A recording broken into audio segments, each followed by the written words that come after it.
Por que nós viemos aqui? Qual é a dor que nos visita? Qual o empecilho que está trazendo transtornos? Qual a dúvida que dilacera o nosso íntimo? O vazio, o medo, a culpa. O que está acontecendo conosco? Mas viemos. E estamos aqui motivados, buscando forças, talvez desconhecidas, mas sabendo que necessitamos de transformar a nossa vida, para que ela tenha um sentido mais efetivo, para que esse vazio existencial seja preenchido, para que eu não sinta mais a solidão, para que eu tenha consciência de minhas responsabilidades.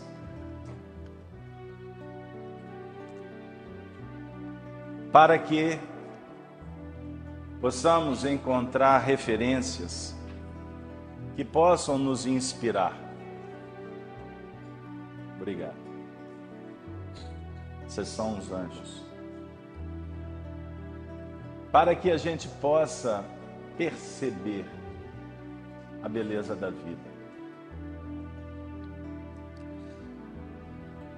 A teologia espírita, nos seus fundamentos, se podemos assim dizer, ela se fundamenta nos princípios da evolução, marcha incessante.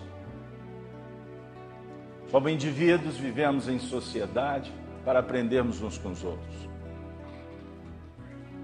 e para perceber os nossos limites e as nossas virtudes. O outro nos encanta com estas notícias. O outro diz exatamente o que a gente precisa de fazer, no sentido de que o outro se torna uma maneira de compreendermos o que está aqui dentro.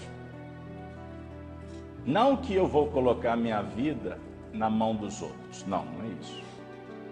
Mas quando alguém grita, quando alguém aconselha, quando alguém afasta, quando alguém aproxima, quando alguém poetiza, romantiza, tudo isso está nos trazendo sinais. Sinais que precisam de ser considerados. Ninguém evolui só. Ninguém. Cuidado se você está se movimentando para se afastar. Pode ser fuga, como pode ser inspiração para se abster de enfrentar. E sós somos frágeis no nosso atual estágio evolutivo. Por isso que temos família, grupos, trabalhos, que sempre estão nos emulando a relacionar. Na intimidade buscamos a felicidade, direito inalienável. Como eu disse, a doutrina espírita se fundamenta na evolução. E é uma teoria que transcende todas as ofertadas e desenvolvidas pela humanidade. A filosofia espírita é a culminância do desenvolvimento da humanidade, no seu sentido filosófico. Prático não, mas no sentido de entendimento, aqui nós temos elementos suficientes para compreender passado e futuro, que está sendo elaborado, dinamizado no presente, que é dádiva divina. A doutrina espírita se fundamenta na reencarnação. Esse é a chave no dizer de Kardec, para se compreender os fenômenos da vida. temos livre-arbítrio, que na verdade foi desenvolvido por nós mesmos. A humanidade desenvolveu a liberdade no seu sentido filosófico. E agora estamos diante de um desafio: lidar com ela, porque já temos informações, inclusive aquelas que nos apontam quem somos, as nossas tendências, que nós trouxemos de uma construção, de um edifício que foi edificado quando tu foi criada por Deus, ou criado por Deus. E disse Deus: haja luz, escreveu Moisés. Primeira questão do livro dos Espíritos: o que é Deus? É a inteligência suprema do universo. E os Espíritos? O que é o Espírito? Pergunta 23 do livro dos Espíritos. Princípio inteligente do universo. Mais à frente, quem são os Espíritos? Questão 76. São seres inteligentes da criação que estão em todas as partes. Aí é Espírito com E maiúsculo. Na questão 23 é com E minúsculo, que é princípio. Então somos Espíritos com E maiúsculo. A questão é garantir esse E maiúsculo. Mantermos firmes nos propósitos de crescer e de compreender a vida no seu sentido existencial. Sem conhecimento não se evolui. Ponto. Quanto mais conhecimento, naturalmente nós vamos compreendendo melhor os caminhos. Vamos entender a responsabilidade de escolher, porque a escolha é livre. A aplicação também o é, mas naturalmente iremos escolher o que semeamos. Agora, você não vai para o inferno ou para o céu por causa disso. Deixa eu tirar o peso, porque a felicidade não é desse mundo, mas ela pode ter alguns instantes que promovem movimentos muito especiais, como agora. Você não vai pagar por isso. Você só vai se responsabilizar. É diferente. O indivíduo que faz uma escolha que não vai trazer boas colheitas, naturalmente ele vai ser obrigado a repensar na hora de escolher de novo. Eu estou aliviando, propositalmente, porque a tendência ancestral religiosa que aplicamos é dizer: tu é culpado, arderás no fogo, não, no mármore, desculpa, no mármore do inferno. E na linguagem espírita tu vai para o umbral. É uma modalidade diferente de inferno, mas o efeito é o mesmo. O que é o inferno? O que é o céu? Eu não sei, estado íntimo. Uma pessoa me ligou e falou assim: estou com depressão. Eu falei assim: você não está. Por quê? Porque eu te conheço. Você trabalha comigo. Você não sabe o que é depressão. Porque depressão é uma doença. Agora, melancolia e tristeza é outra história. E faz parte do processo evolutivo. Todo movimento libertador, ele passa pela tristeza. Então não se sinta culpada por estar triste. Verifique por que estás triste. Não tem motivo. Opa!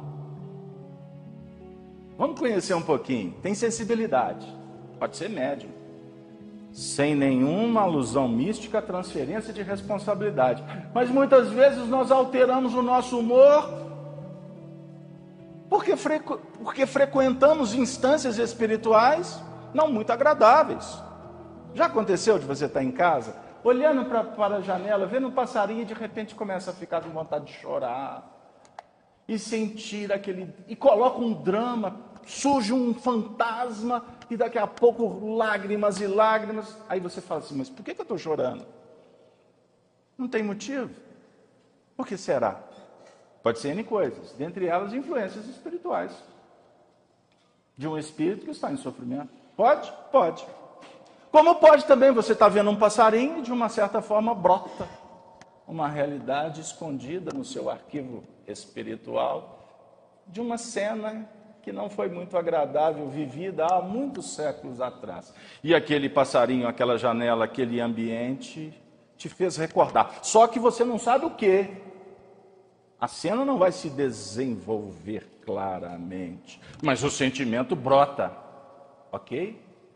Com isso eu estou dizendo, nós vivemos diante de uma realidade desconhecida. É a nossa realidade. Sabe aquela história que o Santo Agostinho coloca para nós no Livro dos Espíritos? Dando aquela dica para terminar o dia, fazer uma avaliação de consciência, o que fez, Isso é um toque didático. Que na verdade nós precisamos nos exercitar para avaliar o que está brotando dentro da gente. Porque o que brota que vai fazer bem ou não.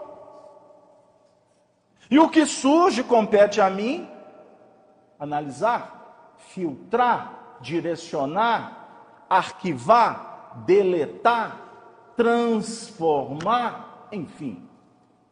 Você está o tempo todo caminhando, produzindo pensamentos, sentimentos, emoções. Este é o seu mundo. Não estamos falando nada de novo, estamos? Não, né? Hoje já tem o Santo Google que informa tantas coisas boas. E ele também nos oferece tantas bobagens, mas isso é ótimo, porque aí a gente vai aprendendo a ficar com a cabeça cheia de tanta informação e descobrir qual que é a fonte interessante. Porque também não adianta ficar inchado, inflado, e isso não te causar motivo para operar edificando. Fiz-me claro? Nós temos essa informação. Bem-aventurados os aflitos, disse Jesus. Bem-aventurados os que choram, pois que serão consolados. Vocês conhecem o Sermão do Monte? Conhecem? Todos nós conhecemos. Bem-aventurados os que choram. E os famintos? E os sequiosos de justiça? Todos serão saciados. Ditosos sois vós que agora chorais, porque rireis. Apologia à dor, é isso que Jesus está colocando para a gente? É muito bom você sofrer. Assim você vai ser virtuosa e vai para o céu, habitar nas regiões celestiais com os anjos. Que discurso que está caindo por terra no século XXI. Não, isso não tem a ver com evolução. Se você for se tornar namorada da sua dor, ela te consome, ela te destrói. Bem-aventurados os que choram, os que sofrem, os que estão necessitados. Jesus está dizendo que é um movimento de sensibilização. Porque quando a dor nos visita, quando tu vai para a cama, recebe o diagnóstico, ou a notícia, que vergasta, o telefone toca, sua mãe desencarnou. Ela estava frequentando até aula de dança ontem à noite. A notícia te pega de supetão. Seu filho teve um acidente e desencarnou. Nossa, mexi com as mamães, vou mudar o assunto. Você foi mandado embora. Vai engrossar as fileiras dos 13 milhões de desempregados? Mas graças a Deus você não faz parte dos 16 milhões de miseráveis. Olha, nosso casamento acabou. Acabou. Eu estou apaixonada por outro. Mas ontem nós dançamos. Ontem você me disse que me amava. Tudo acabou. Hoje eu estou muito trágico. Mas talvez propositalmente para a gente pensar. Você vai desencarnar. Não volto no Centro Oriente mais. Mas você achava que ia ficar para para a semente, é assim que falava? Fica para a semente. Ad eterno, você vai desencarnar. Você vai passar por um problema. Sua vida está muito bem? Tudo jóia? Se prepare que venha uma bomba. Porque a felicidade não é desse mundo. Mas que confusão que você está fazendo na minha cabeça. Eu vim aqui para ser consolada. Calma. Fique tranquilo. Eu preciso de trabalhar assim, inclusive para vocês não dormirem. É melhor. Eu não vou contar anedota, eu não vou fazer teatro, não vou fazer encenação, porque aqui não é lugar disso, embora alguns façam. Eu venho aqui dizer que nós precisamos de pensar. Porque o Espiritismo fomenta exatamente um debate. Nós temos que aprender a criticar. Nós precisamos de entender que vale a pena discordar.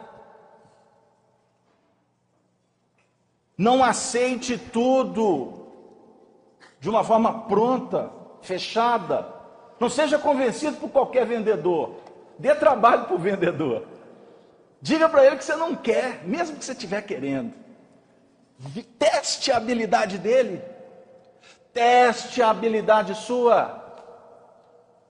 No que remonta ao refletir exatamente sobre o que está acontecendo na sua vida. Por que que a dor te visita? E por que que Jesus, na teoria moral espírita, que repito, fala de evolução, de livre-arbítrio, de responsabilidade, de desenvolvimento de virtudes. A doutrina espírita fala que imperfeição somos nós que desenvolvemos. Então você não traz na sua natureza o egoísmo e o orgulho. Orgulho e egoísmo são potencializados. Nós sofisticamos para não sair da zona da acomodação, que é perigosa. Então, a doutrina espírita abre para nós vários painéis, inclusive que os espíritos participam da nossa realidade. Tanto é verdade que eles nos influenciam. Se você não acredita, não tem problema, eles te influenciam. Lembra aquela história do passarinho? Lembra daquela história do velório que tu foi, que não conhece ninguém, mas está vendo todo mundo chorar e começa a chorar também? Ou entra num ambiente que está todo mundo rindo, e você não sabe nem do que eles estão rindo, mas você começa a rir também. Como aquela história do ônibus. Você já viu alguém abrindo a boca dentro do ônibus? Daqui a pouco está todo mundo abrindo a boca. Efeito psicológico, ela abriu também, que barato. Copistas. Sabe aqueles macaquinhos que vão aprendendo e o outro vai copiando e fazendo igual? Eu não posso me movimentar na evolução assim mais.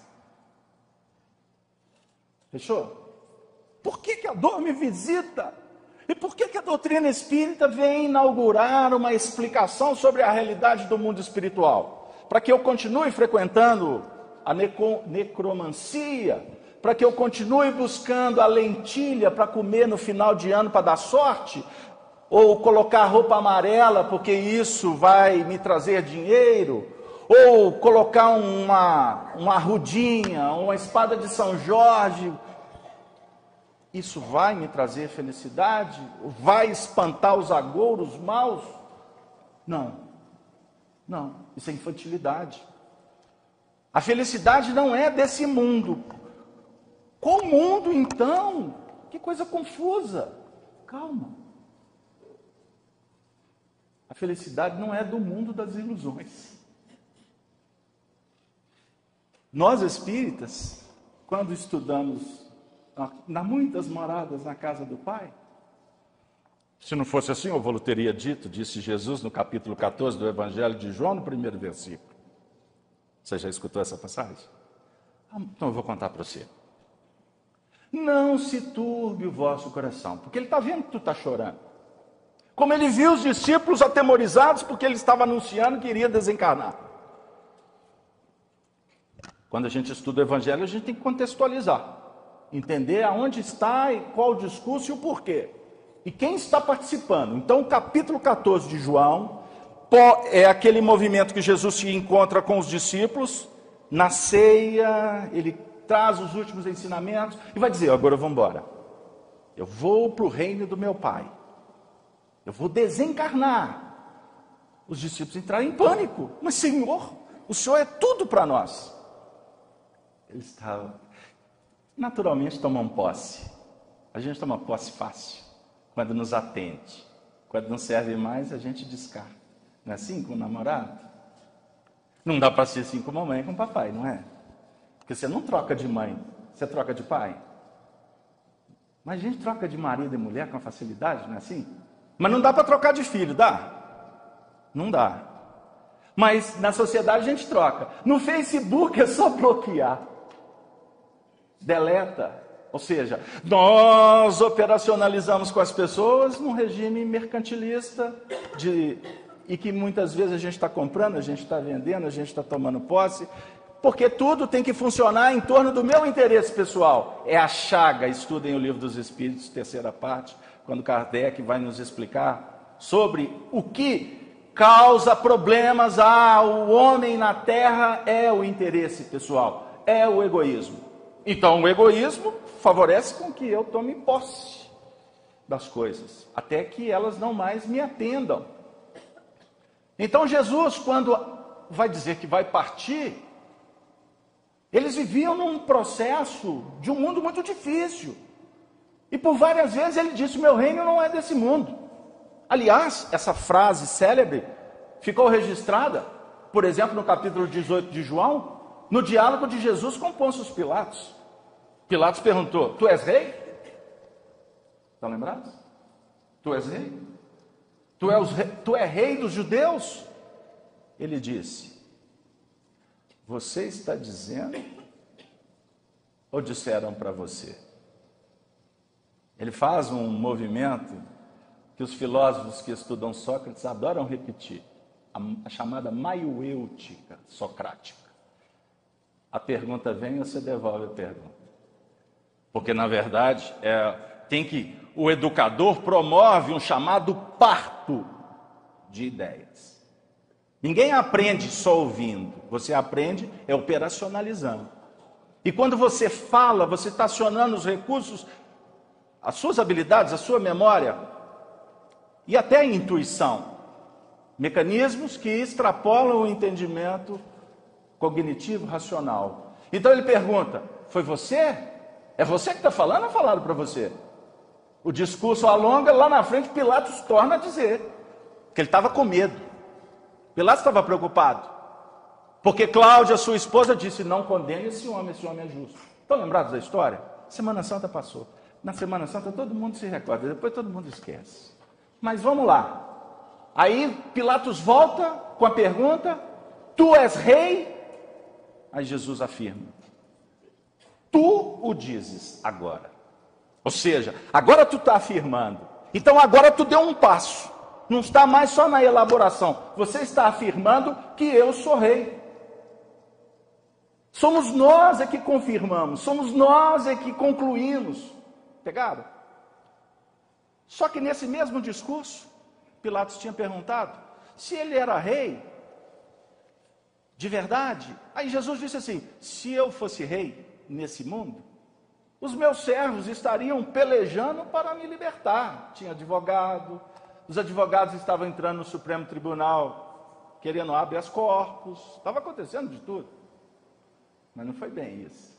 Então ele diz assim, se não tem ninguém aqui me defendendo, meu amigo, eu quero te dizer que meu reino não é desse mundo. Por quê? O mundo para Pilatos e para todos aqueles que estavam envolvidos na trama, era esse mundo objetivo, que tem a ver com espaço, tempo, com interesses imediatistas, com a falta de visão para além da montanha, porque a gente não consegue perceber o que vem à frente, que a gente desconhece o que está na retaguarda. Você sabe quem você foi na última existência? Graças a Deus, não. Suzana, você se lembra o que você estabeleceu como meta lá naquele Ministério da Reencarnação, que teve aquele combinado? Sabe? Você não lembra? E falam aqui em Minas que o combinado não é caro. Mas eu não sei o que eu combinei. Sabe sim. Quer que eu te prove que você sabe? Isso não pode não estar claro para você. Mas na hora que a onça vai beber água, uma força interior te dá as dicas assim, ó, certeira. Você está para cometer a bobagem, assim, calma, meu filho. Parece que até ecoa na nossa intimidade. Não é bem por aí. Aí a gente fala, o coração está apertado. Sabe aquelas histórias? Aí o místico vai dizer, não, é porque tem uma legião de espírito te dizendo, não faça, não faça, não faça. Pode até ter uma legião de espíritos falando assim, faça, pula no buraco, porque esses atuam mesmo. Espíritos que querem as complicações, estes entram em cena. Bom, e os benfeitores?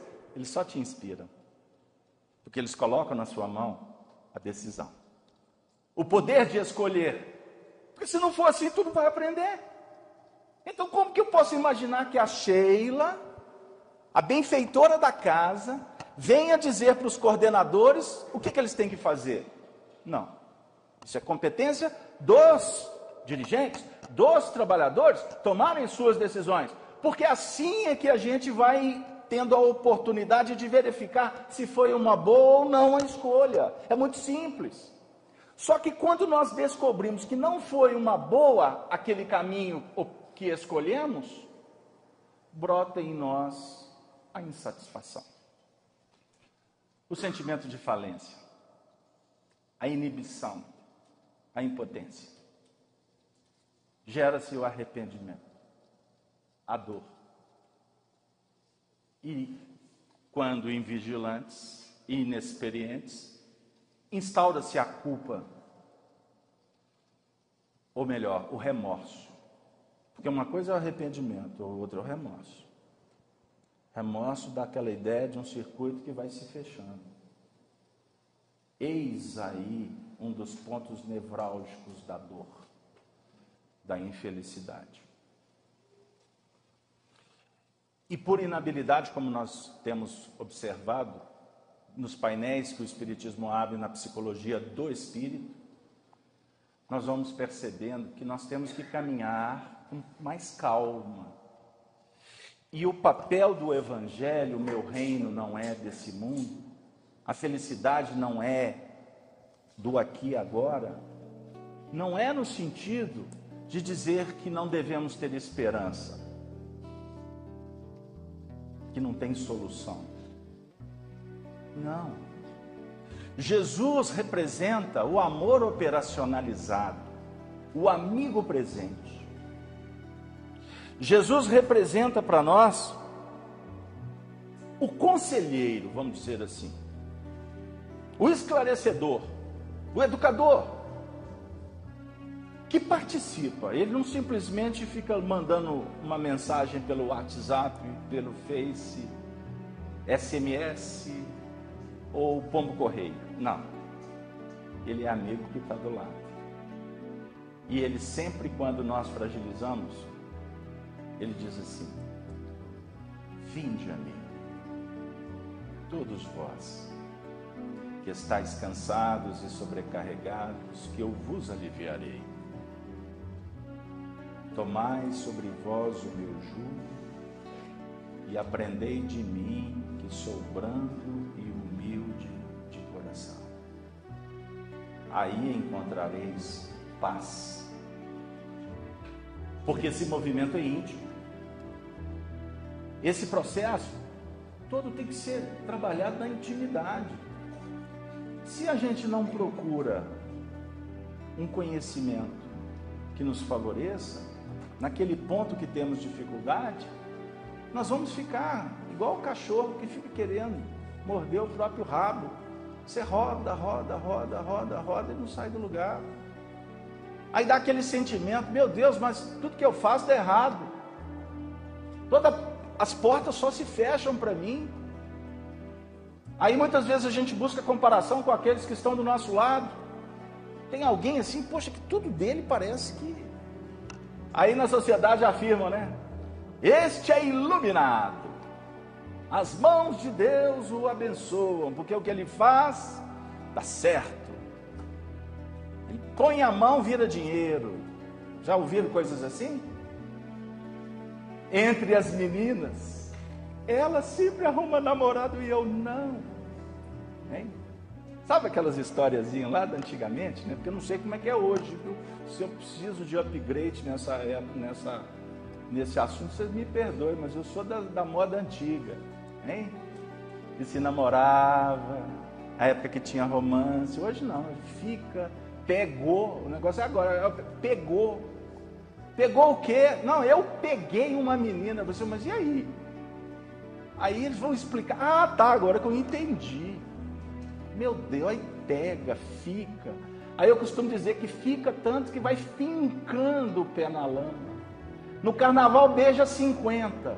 Depois vai ter que sair dando passe aí na revelia, de tanto beijo que deu para trás e agora tem que desbeijar. Gostou dessa? Só para quebrar. Porque nós achamos que a felicidade está no prazer. A felicidade, na verdade, é um movimento que tem a ver com a emoção. E é complexo o assunto, porque a felicidade é um movimento que tem a ver com a operação, com a resposta, com a conquista, é prêmio do esforço. Pegaram aí? É diferente de um momento de um êxtase. É diferente de um instante, de um prazer que estabelece num ato ou num alimento que atende a um anseio. Não é desta felicidade que Jesus está se referindo. Ele está falando da felicidade que tem a ver com a sabedoria, com o conhecimento das causas que facilitam para que a gente opere em territórios menos íngremes, menos pontiagudos, de menos sofrimento, porque muitos deles são fomentados por nós mesmos.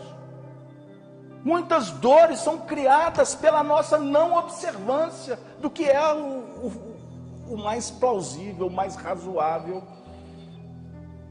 porque queremos aventuras, queremos mergulhar no desconhecido para descobrir, muitas vezes sem elementos suficientes, sem recursos necessários para viver essas experiências. Aí vem o Senhor e diz assim: o mundo seria perfeito se o jovem soubesse e o velho pudesse. Nós estamos aqui nesse movimento, como jovens, eu e você, queremos aprender, porque nós podemos fazer. Mas como mais velhos, eu e estes anciões que estão aqui do meu lado, a gente não pode mais, porque já não tem mais aquela energia. Então, o jovem vai sofrer porque ele não sabe.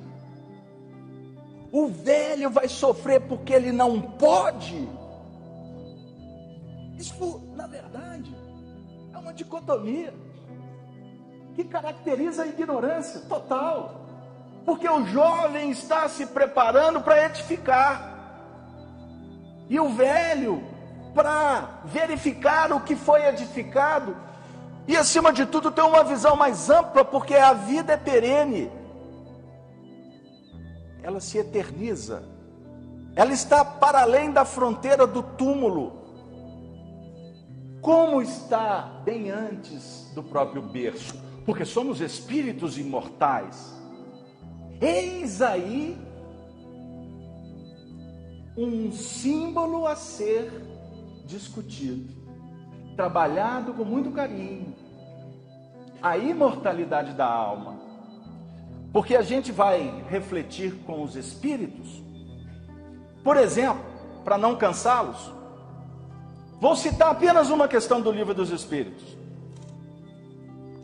a 920. Capítulo 1, penas e gozos terrenos. Kardec formula assim aos espíritos: o homem pode gozar de completa felicidade na terra? Resposta: não. porque a vida lhe foi dada como prova ou expiação. Mas depende dele amenizar os seus males e ser tão feliz quanto possível na terra. Observemos.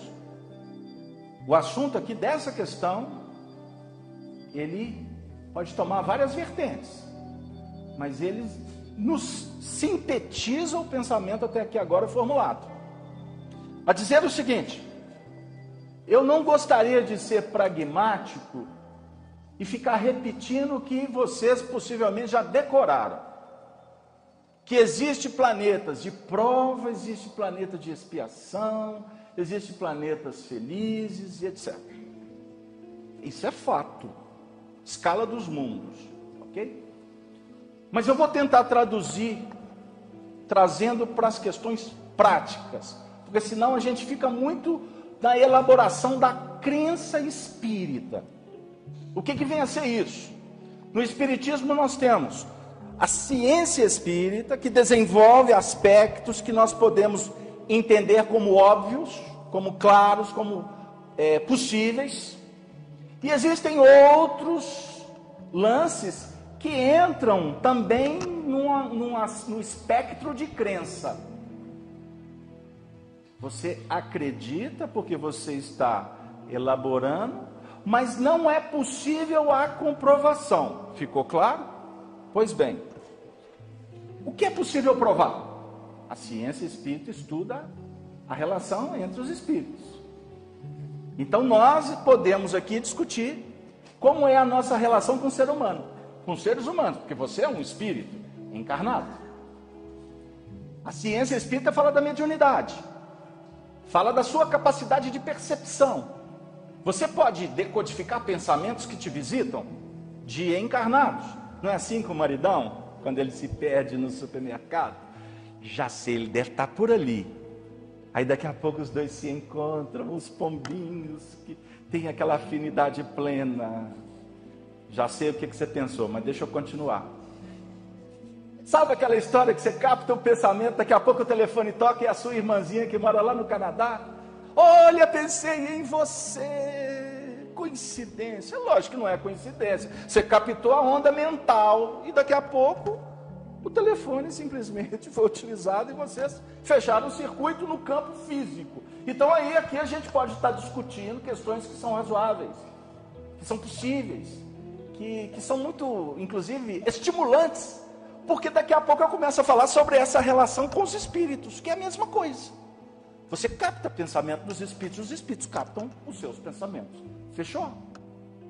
Agora, quando vamos trabalhar alguns outros aspectos que têm a ver com uma relação de um mundo futuro, como que se estabelece a vida no plano espiritual, são revelações dadas pelos espíritos, médiuns sérios, que a gente vai verificando que tem uma consistência muito interessante, porque universaliza, os espíritos se comunicam em vários lugares falando a mesma coisa. Opa, então aqui nós temos elementos para dizer que isso aqui é muito legal, isso aqui realmente é possível. E de vez em quando a gente vive experiências, a gente dorme, o corpo vai para o mundo espiritual e muitas vezes a gente se relaciona com essa realidade que foi decantada em verso e prosa. Ponto. Agora existem outras questões que são de crença. E é aqui que eu queria falar. Então, quando os espíritos estão falando que existem mundos de prova, mundos de expiação, a categoria dos mundos são informações que a gente vai trabalhando porque tem uma coerência, mas não significa que isso está provado. Então eu não tenho como provar se tem vida em Marte, em Júpiter, porque eu trabalho com conhecimento, com a tecnologia, com a ciência humana. Fora disso é metafísica ou metapsíquica. Ficou claro? Então vamos voltar. A questão está dizendo que na Terra, na nossa Terra, não é possível viver uma completa felicidade. Essa informação é interessante, porque nós estamos vendo na prática que são raríssimas pessoas que vivem essa completa felicidade. Se vocês conhecem, por favor, não divulguem, porque vai atrapalhar a vida delas. Eu garanto, quando alguém ficar sabendo que elas são felizes. no mínimo gera inveja, despeito, ciúme. Mas a gente está vendo na prática que se existem, realmente elas estão escondidas, porque a maior parte das pessoas está passando por muitos problemas. Não é verdade? Então, o nosso mundo se caracteriza por ser um mundo de prova e expiação. Se eu parar de observar lá fora e fazer uma avaliação da minha vida, eu vou verificar que a minha vida, ela teve momentos de expiação e teve momentos de muitas provas. O que é expiação? O místico vai dizer, espiar é pôr para fora, é transubstanciar as energias. Ok, não discuto. Mas nós queremos falar que espiar, na verdade, é um trabalho interior com a realidade que nós vamos compreendendo.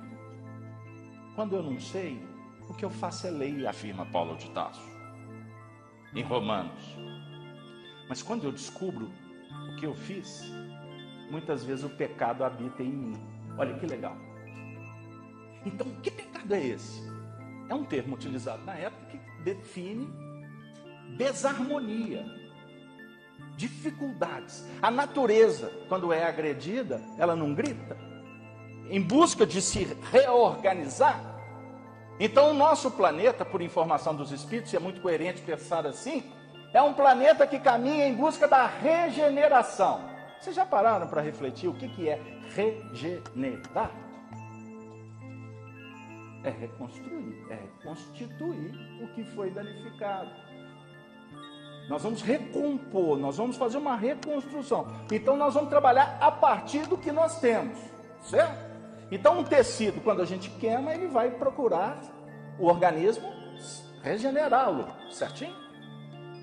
Só que o contexto aqui não é físico, porque a doutrina espírita é uma teoria moral, que vai discutir as questões do espírito, da ética, da moral, que tem como base a mensagem de Jesus.